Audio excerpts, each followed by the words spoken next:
నారాయణ సమారంభాం వ్యాసశంకర మధ్యమాం అస్మదాచార్య పర్యంతం వందే గురు పరంపరాం.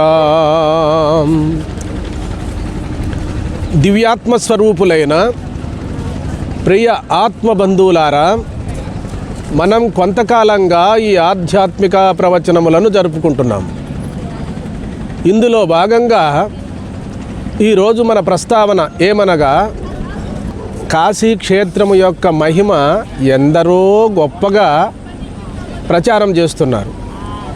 ఈనాడు కాదు, ఏనాడో ఎంతో పవిత్రమైనదని, ఆధ్యాత్మిక రాజధాని అని, అన్ని క్షేత్రములకు నిలయమైనటువంటిది, మకుటాయమానమైనటువంటిది, ప్రళయకాలములో కూడా కాశీ విచ్ఛిన్నం కాదని, పరమేశ్వరుని యొక్క త్రిశూలం మీద ఈ కాశీఖండం నిలబడి ఉంటుందని స్కాంద పురాణంలో వ్యాసులు వారే సెలవిచ్చారు. అయితే వేదములు, ఉపనిషత్తులు ఇవన్నీ అందరికీ అర్థం కావు గనుక దయామయుడైన వ్యాసులు వారే 18 పురాణములను, 18 ఉపపురాణములను, ఇతిహాసములను, భారత, భాగవత, రామాయణ పురాణాలన్నీ కూడా మనకు, రామాయణాన్ని రచించిన వారు వాల్మీకి మహర్షి అయితే, మరి 18 పురాణాలను రచించినటువంటి వారు వ్యాసుల వారు. ఇందులో అన్నీ వచ్చేస్తాయి మనకు. కాబట్టి కాశీక్షేత్రములో నివసించినటువంటి మహాపురుషుల కొన్ని వారి పేర్లను మనము ఈనాడు ప్రాతకాలములో స్మరణ చేసుకుందాం. నడయాడు దేవుడు త్రైలింగేశ్వర స్వామి వారు, విశ్వనాథుడే త్రైలింగ స్వామి రూపముగా అవతరించాడు అని చెప్పి గురుదేవులు రామకృష్ణ పరమహంస చెప్పగా మనమందరము విన్నాం. ఒక పర్యాయము వారు స్వామి వివేకానంద, శారదాంబ గారు, రామకృష్ణ పరమహంస అందరూ కలిసి కాశీక్షేత్రాన్ని దర్శించారు. మొట్టమొదటగా త్రైలింగేశ్వర స్వామిని దర్శించారు. ఇంకేముంది వెళదామా అన్నాడంట. ఎవరు? రామకృష్ణ పరమహంస. అదేం స్వామి, మనం విశ్వనాథుని దర్శించాలి కదా అంటే, మనము ఇక్కడ త్రైలింగ స్వామిని దర్శించాము, ఇంక వెళ్ళిపోదాం అన్నాడు. కాబట్టి ఎంత గొప్పగా చెప్పారో మీకు నేను వేరుగా చెప్పనక్కర్లేదు. అలాగే భాస్కరాచార్యులు వారు, ఇంకా ఎందరో సిద్ధ పురుషులు, కబీర్ దాసు, ఇటువంటి గొప్పవారు, తులసీదాసు, వీళ్ళ ఘాట్లు ఉన్నాయి. ఇక్కడ ఆనవాళ్ళు కూడా ఉన్నాయి కాశీక్షేత్రంలో. కాశీ కృతయుగం నాటి నుండి ఉందని మనం విని ఉన్నాం. సత్యహరిశ్చంద్రుడు ఇక్కడే కాటికాపరిగా ఉన్నాడని కూడా మరి ఆనవాళ్ళు ఇక్కడ కనపడతాయి మనకు. హరిశ్చంద్ర ఘాటు, మణికర్ణికా ఘాటు, ఇట్లా దశ అశ్వమేధ ఘాటు, ఇవన్నీ ఘాట్లు అంటే వాళ్ళ పేర్ల మీదుగా ఉన్నాయి. అయినప్పటికీ కూడా మన భారతీయ సనాతన సంస్కృతి ఎంతో విలువలతో కూడుకున్నటువంటిది. అయితే ఎందరో మహాత్ములు సజీవంగా నడయాడిన ప్రదేశము కాశీక్షేత్రం. ఈ కాశీక్షేత్రము ఒక్క జీవితములో ఒక్క పర్యాయమైన దర్శించగలరనే నేను మనవి చేసుకుంటున్నాను. కాబట్టి కాశీక్షేత్రములో మరణించిన వారికి ముక్తి కలుగుతుంది అని చెప్పి స్కాంద పురాణంలో ఉంది. ఎంతో పవిత్రమైనటువంటివి, పుణ్య ప్రదేశమైనటువంటి గంగాజలం ఉంది ఇక్కడ. మరి ఈ గంగాజలంలో స్నానం చేయడం వల్ల పుణ్యం వస్తుంది, విశ్వనాథుని అనుగ్రహం వల్ల జ్ఞానం వస్తుంది. ఈ రెండూ మనకి ఇక్కడ లభ్యమవుతాయి. గంగా స్నానం వల్ల సకల దోషాలు తొలగి మనసు యోగ్యమవుతుంది. కాశీ విశ్వనాథుని అనుగ్రహం వల్ల జ్ఞానోదయం అవుతుంది. కాబట్టి పరిపక్వత జీవులుగా ఉండేటువంటి వారికి మరి ముక్తి సామీప్యం అవుతుంది. కాబట్టి ప్రియాత్మ బంధువులారా, విశాల హృదయాన్ని మనం సంతరింపజేసుకోవాలి. కేవలము మన సాధనే పరమావధి కాదు, పరమేశ్వరుని అనుగ్రహం కూడా మనకు కలగాలి. మనం స్వప్రయత్నముతో చేసే సాధన అంతంత మాత్రమే. దైవ అనుగ్రహం వల్ల తొందరగా మనకు సిద్ధి లభ్యమవుతుంది. కాబట్టి మరి ఎవరెవరు ఏ ఏ సాధన చేయాలనుకుంటున్నారో వారికి ఉండవలసినటువంటి లక్షణాలు ఏమిటి అనగా ఓర్పు, సహనము, శ్రద్ధ, పట్టుదల ఇవి ఉండాలి. శ్రద్ధావాన్ లభతే జ్ఞానం అన్నారు. మన ప్రవచనాలలో విసుగు విరామం లేకుండా అనేక మార్లు ఈ శ్రద్ధ గురించి తమకు మనవి చేసుకుంటూనే వస్తున్నారు. మరి ఆరోగ్యం కూడా బాగా ఉండాలి, మరి ఆయుష్ ఉండాలి. ముసలితనం అయిపోయిన తర్వాత ఏ సాధన చేయలేం కాబట్టి వయసులోనే సాధన చేయాలి. అయితే మనం ఎటువైపు వెళుతున్నామో గమనించాలి. మోక్ష మార్గం వైపు అడుగులు వేస్తున్నామా, లౌకిక విషయాల పట్ల అంటే శుద్ధులు మహిమలు ప్రదర్శించేటువంటి విధానంలో వెళుతున్నామా? నేడు సమాజంలో ఎందరో గురువులు వచ్చారు, ఒక్కొక్కరు ఒక్కొక్క సాధన చెప్తున్నారు. ఇవన్నీ కరెక్టేనేమో అనుకుంటాం. కాబట్టి మరి శంకరాచార్యులు వారి యొక్క ప్రస్థానత్రయం అనేటువంటి గీటురాయితో మనం చూసినట్లయితే ఇవన్నీ కరెక్ట్ కాదు, ఇవి పరంపరా సాధనలే, ఇవన్నీ ఎప్పటికైనా వదిలివేయవలసినవే. చివరగా మనకు కలగవలసినది ఆత్మజ్ఞానమే.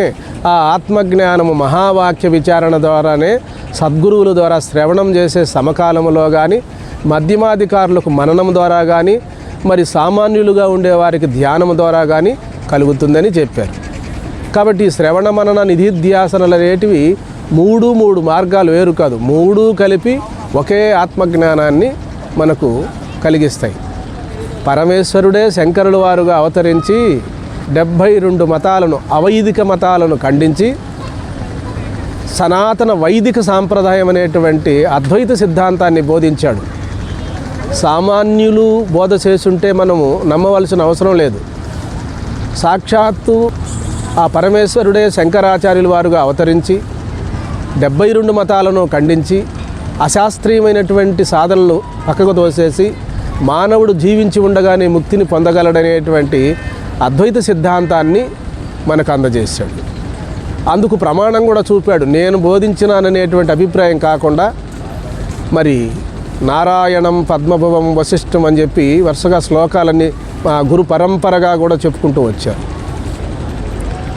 మనం గుర్తించాలి, తెలిసి తెలియక ఏదో మహిమలను చూపే వాళ్ళని అనుసరించడం కానీ, యోగము చేసే వాళ్ళని అనుసరించడం కానీ, ఇలా ముద్రలను అభ్యాసం చేసే వాళ్ళని అనుసరించడం కానీ ఇవన్నీ మంచివే.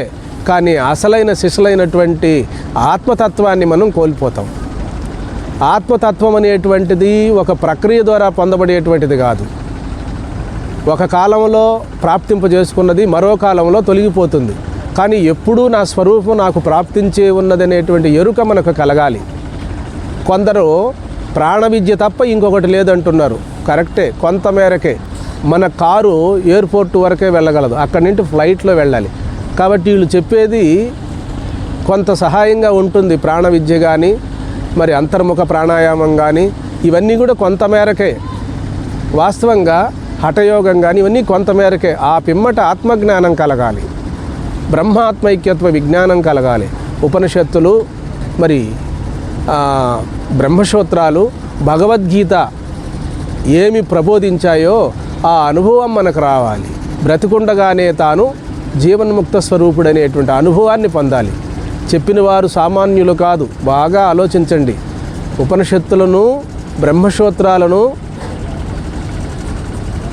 భగవద్గీతను చెప్పిన వారు సామాన్యులు కారు. భగవద్గీతను బోధించినటువంటి వారు సాక్షాత్తు శ్రీమన్నారాయణుడే. మరి ఆ గ్రంథస్థం చేసినటువంటి వారు వ్యాస భగవానుడు. కాబట్టి ఈ ప్రస్థానత్రయానికి భాష్యం రచించినటువంటి వారు సామాన్యులు కారు, జగద్గురు శంకరాచార్యులు వారు. ఇంతకంటే మనకు శాస్త్ర ప్రామాణికం ఇంకేమైనా ఉన్నదా? ఎందుకు ఇంత ప్రయాసపడి తమకు నేను మనవి చేసుకుంటున్నానంటే, ఒక్కరైనా తరించినా మా జన్మ చరితార్థమవుతుంది, సార్థకమవుతుంది. కాబట్టి అవైదికమైనటువంటి సాధనలలో మీరు చిక్కుకొనక సశాస్త్రీయమైనటువంటి మార్గములో ముందుకు వెళ్ళగలరనే నేను తమకు మనవి చేసుకుంటున్నాను. కేవలం సోహం మంత్రమైన మీరు చేసి తరించగలరనే నేను మనవి చేసుకుంటున్నాను. రామకృష్ణ పరమహంస ఇష్టదేవతా మంత్రాన్ని జపం చేయడం వల్ల కూడా మనకు సిద్ధి కలుగుతుంది అన్నాడు. ధ్యానం వల్ల కూడా సిద్ధి కలుగుతుంది అన్నాడు, నామస్మరణ వల్ల కూడా సిద్ధి కలుగుతుంది అన్నాడు. అశాస్త్రీయమైన సాధనలు చేసేదానికంటే భగవంతుని శరణాగతితో ప్రార్థించడమే నిజమైన సాధనము.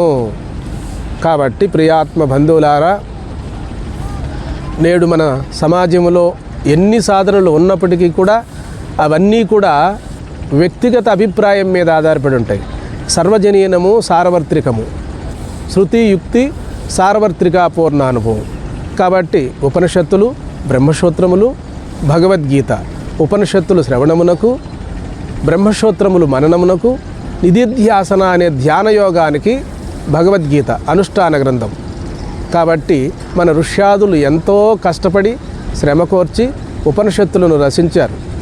అటువంటి విజ్ఞానము ఆ ఉపనిషత్తుల్లో ఉంది, జ్ఞాన భాండాగారమే ఉంది. కాబట్టి మనం ఎవరిని ఎంచుకోవాలి గురువులుగా? శ్రోత్రియులు బ్రహ్మనిష్ఠులైనటువంటి సద్గురువులను మాత్రమే సమాశ్రయించాలి. వారి ద్వారానే ఈ తత్వోపదేశము ఆత్మజ్ఞానం పొందాలి. కాబట్టి నేను తమకు మనవి చేసుకునేది ఏమిటంటే, మీరు మీ దగ్గరలో ఉన్నటువంటి సద్గురువులను సమాశ్రయించండి. మీరు వారి ద్వారా మహావాక్య విచారణ శ్రవణం చేయండి.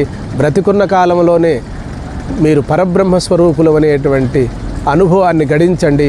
ఈ జన్మలోనే మీరు ఇక తిరిగి మరలా జన్మకు రాకుండా చేసుకోగలరనే నేను మనవి చేసుకుంటూ మరి సెలవు తీసుకుంటున్నాను. హరి ఓం.